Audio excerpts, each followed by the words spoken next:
何猷君奚夢瑤補辦婚禮定6月1日法國行，消息一出先甜後苦，24小時內全網反轉，知情人士爆內幕。梁安琪早就睇唔順眼，婚禮選址背後藏住成盤生意棋。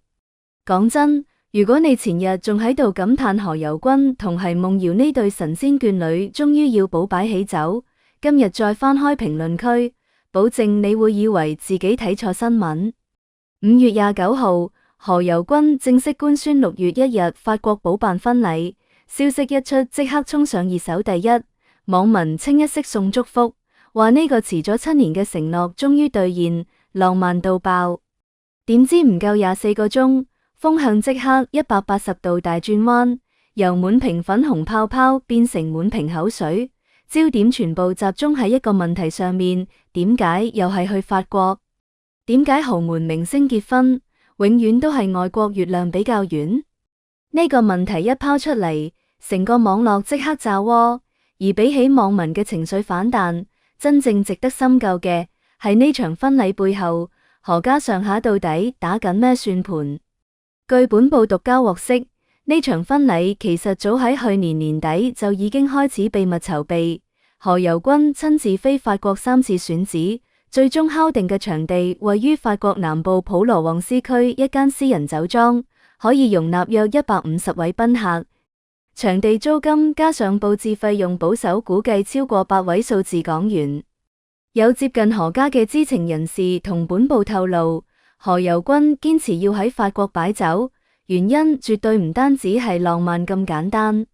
第一個原因係奚夢瑤。眾所周知，奚夢瑤嘅超模事業係喺法國起步，當年佢成為紀梵希首位亞洲廣告模特，就係喺巴黎。呢個地方對佢嚟講唔單止係工作起點，更加係佢人生轉折點。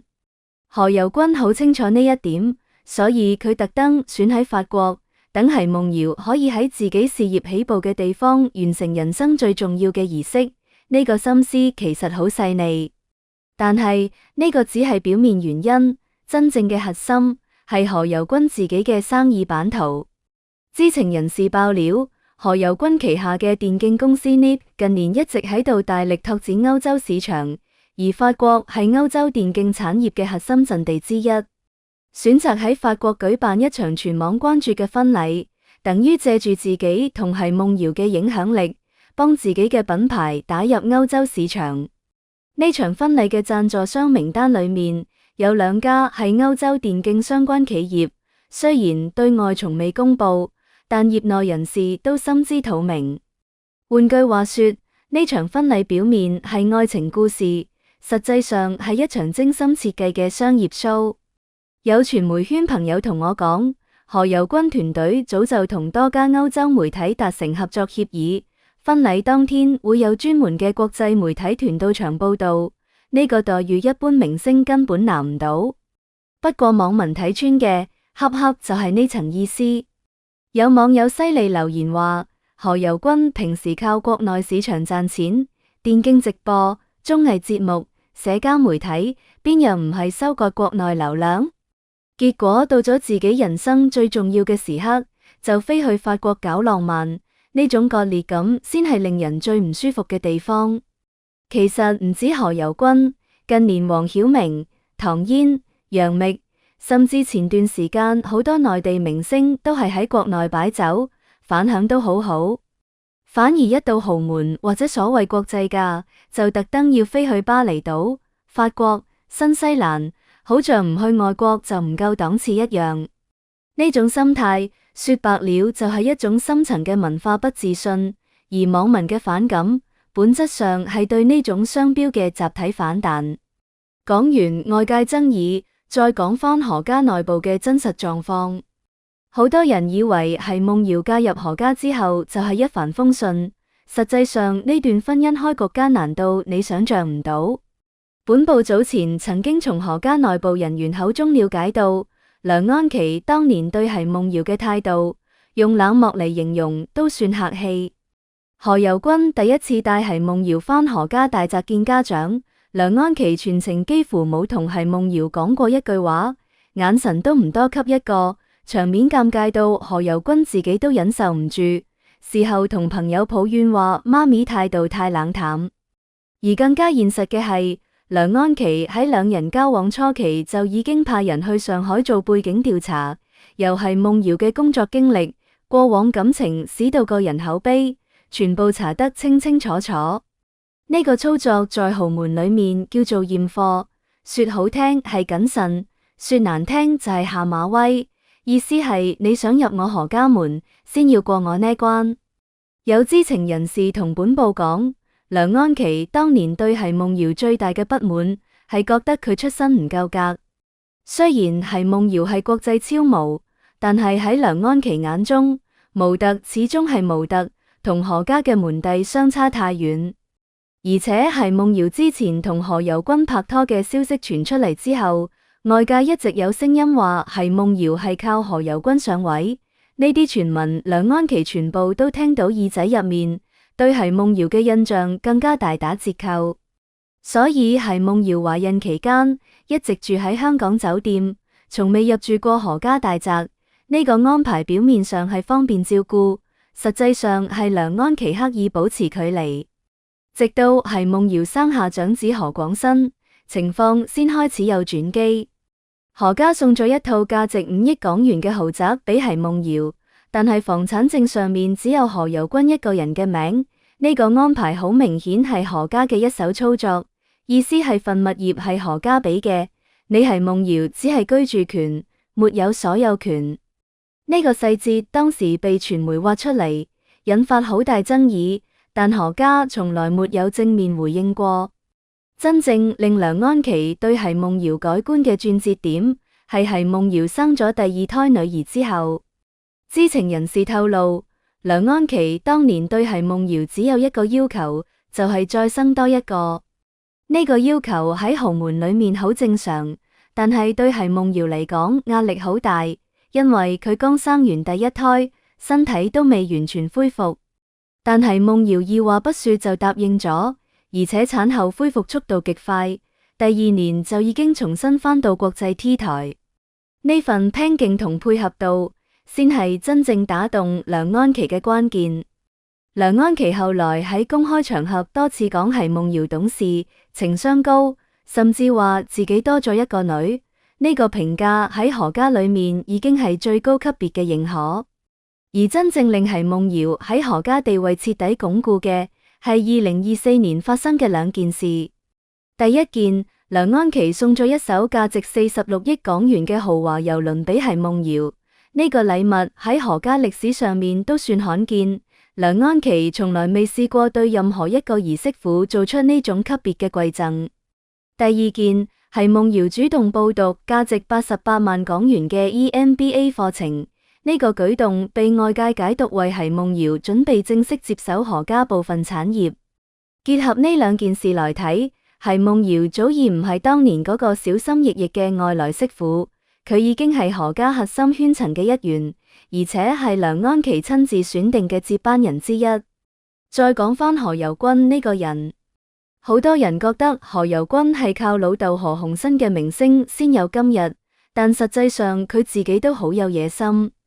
2019年何鴻燊過世之後，何家進入3年守孝期。按照港澳豪門嘅傳統規矩，守孝期間唔可以擺任何喜事，所以婚禮先一直推遲。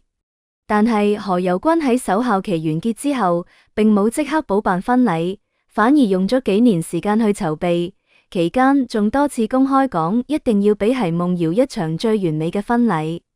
呢份堅持，從表面睇係深情，但從另一個角度睇，也係何猷君嘅個人品牌管理。佢好清楚，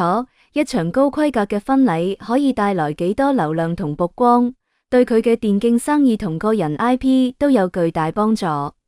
何猷君曾經喺綜藝節目裏面講過一句說話，被好多人忽略咗。佢話自己同係夢瑤組建嘅小家庭，優先級永遠高過大家族。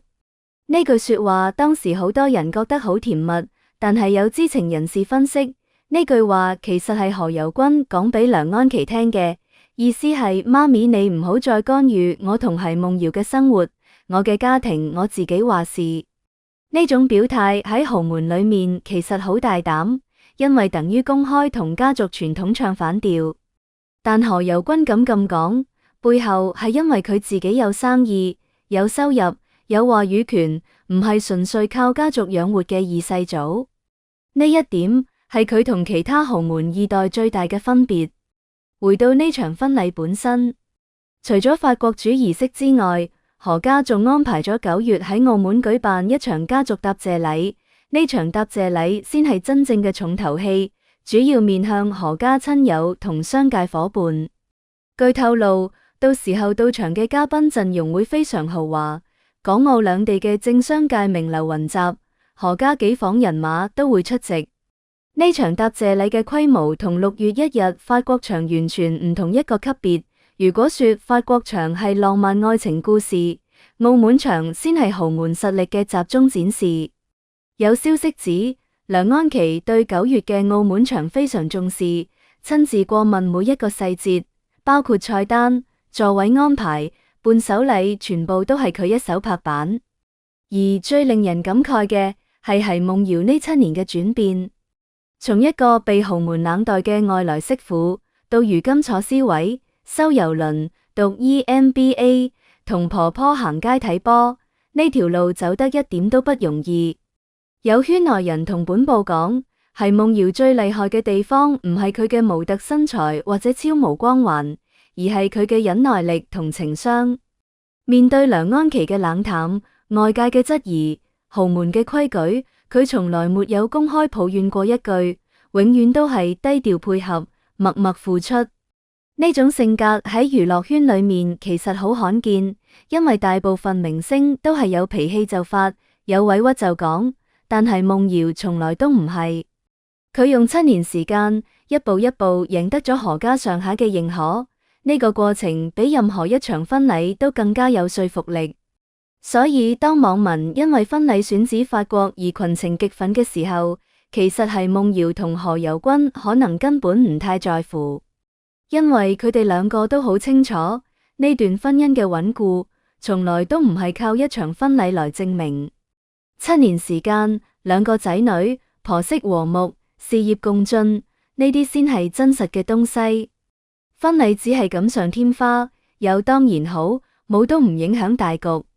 真正令人玩味嘅係網民嘅反彈背後，反映出大眾對豪門同明星長期積累嘅不信任感。